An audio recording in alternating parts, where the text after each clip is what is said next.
यहाँ आपकी कहानी अमरता का अभिशाप का दुखभरा और रोमांटिक रूपांतरण दिया गया है। अमरता का अभिशाप। साल 2140। प्रसिद्ध वैज्ञानिक डॉक्टर अर्जुन मेहरा ने मानव सभ्यता की सबसे क्रांतिकारी खोज की, अमरता की औषधि। दुनिया ने खुशी से इसका स्वागत किया। अब न कोई जुदाई, न कोई मौत, लोगों ने कहा। इस खोज ने जीवन की नश्वरता के भय को मिटा दिया था, एक ऐसे भविष्य का वादा किया जहां प्रियजन कभी दूर नहीं होंगे। अर्जुन ने यह औषधि सबसे पहले अपनी पत्नी सिया को दी, उसका पहला और आखिरी प्यार। उनकी मोहब्बत इतनी गहरी थी कि एक दूसरे के बिना जीवन की कल्पना भी असंभव थी। अब हम सदा साथ रहेंगे, अर्जुन ने सिया का हाथ थामते हुए वादा किया। न बूढ़े होंगे, न बिछड़ेंगे। सिया की आंखों में खुशी के आंसू थे, जो एक अनंत भविष्य के सपने को दर्शा रहे थे। उन्हें लगा कि उन्होंने दुनिया की सबसे बड़ी खुशी पा ली है, एक ऐसा बंधन जो समय की सीमाओं से परे होगा। 50 साल बीते, फिर 100। दुनिया बदल गई, आविष्कार हुए, सभ्यता आगे बढ़ी, पर अर्जुन और सिया वैसे ही युवा और सुंदर बने रहे। लेकिन शाश्वतता की कीमत धीरे धीरे सामने आने लगी।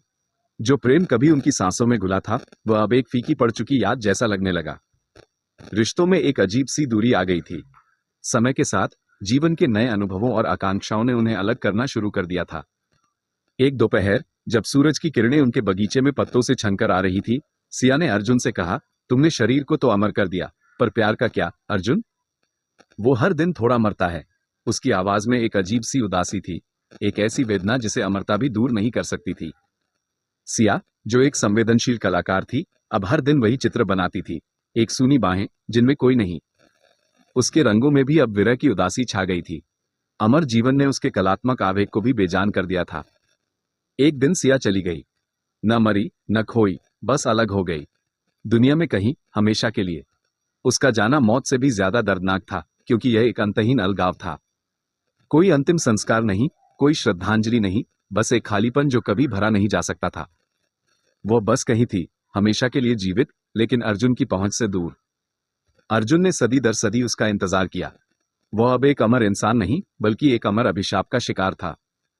हर रोज वो उसी शाम को जीता, जब सिया उसे छोड़कर गई थी, जैसे समय उसके लिए ठहर गया हो। उसने दुनिया को बदलते देखा, लोगों को जन्म लेते और मरते देखा, लेकिन वह उसी पल में फंसा रहा। वो खुद से कहता, काश मैं उसे मरने दे पाता। कम से कम कोई एक पल होता जिसे आखिरी कह पाता। वो उस दर्दनाक विदाई की कामना करता था जो नश्वर लोगों को नसीब होती है, एक अंतिम क्षण, एक आखिरी अलविदा, एक अंत जिससे मुक्ति मिल सके। वैज्ञानिक विडंबना यही थी, जिसे अर्जुन ने सदा का प्यार समझा, वो अमर होकर भी खत्म हो गया।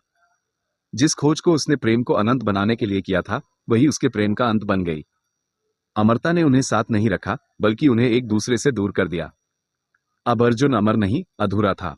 उसकी खोज ने उसे एक खालीपन दिया था, जिसे वह कभी भर नहीं पाएगा।